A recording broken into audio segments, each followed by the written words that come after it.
All right, guys, how you doing? Welcome back. We're going to do a quick one here today on the Goths. As you can see in this map here, you have up here the Goths, and they come down from the north. I mean, we know the Vikings are eventually going to be from up in this area, but what do we know about the north? It's cold. Not the best place to live. When it's cold, you can't grow crops.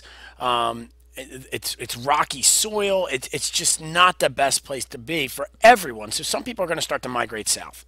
The Goths being one of those groups. They're going to come down and they're going to split into the Ostrogoths or the East Goths and the Visigoths or the West Goths. All right, and this is all during the time of the Roman Empire. As you can see here in blue, this is the Roman Empire. Big, gigantic in its heyday. We're talking in the late 300s. All right, all of a sudden we know about a group of people, the Huns. They're starting to come from over here. They were kicked out of China. They built the Great Wall of China to get rid of these people because they were just mean and nasty. So the Huns, they started heading west. We'll study the Huns later.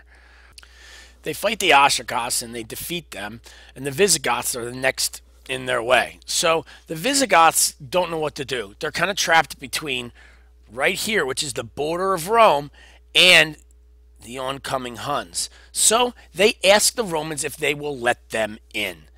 And the Romans kind of hem and haw, and they know that they have the power. Now, eventually they let the Visigoths in, but they say you have to serve in our army, and they really treat them pretty terribly. They don't give them the proper food that they need. They make them sell family members into slavery for food. Now, not just any food, but dog meat, like Fifi and Fido and, Butch, little dogs, right, are killed, and the food is given to the Visigoths as edible food. The Visigoths start to get a little annoyed by this. They start to kind of gather up some arms, start to hide their weapons so that they could fight back if need be. Now, like I said, they are serving in the Roman military. What do the Romans do? They put them in the front lines. So when they go to fight, who's the first to die? The Goths. One guy who's serving and learns how to fight in the Roman military and is a Goth is a guy by the name of Alaric. Alaric starts to get annoyed. His people start to rally behind him. And Alaric asks for help. He says to the Romans, listen, we just want a piece of land to call our own. We want to live. We'll be within the Roman Empire, but we want to be on our own. And the Romans make promises. They say to the Goths, oh yeah, we'll do this or we'll do that, but they never really follow through because, well, let's face it, this is not the strongest time period for the Romans.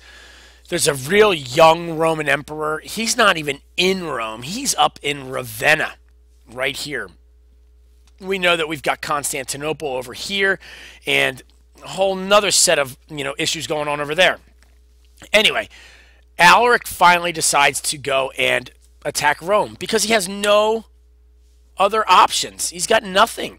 So they surround Rome. They lay siege to Rome. Rome's kind of sweating it out. They're just hoping to get, the Goths are just hoping to get something from the Romans, but they never get it, so they take Rome. They go in, and this is 410 AD. 410. 410. 410. So that's the sack of Rome. That's when Rome first fell.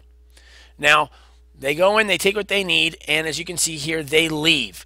All right, they come down here, but eventually they're going to come out and they're going to leave the Italian peninsula, and eventually they're going to call Spain their home.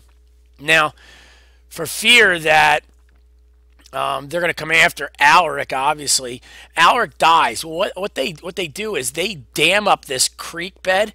They dig into the bottom of the creek. They bury Alaric there. They then put the rocks back on top, and then they open the creek again to let the water so that they'll never find Alaric. They don't want the Romans to ever find him and to deface his grave or his body or anything like that. Now that's pretty much the story of the Goths. They feared the Huns. They came into the Roman Empire. They wanted, just to be seen as equals. They were not. They attacked Rome. Well, what do you think? Were they justified? Think of the things that I said about how they were treated. It's kind of up to you to decide. We'll talk about that tomorrow. That's all we got for today, guys. Have a good one.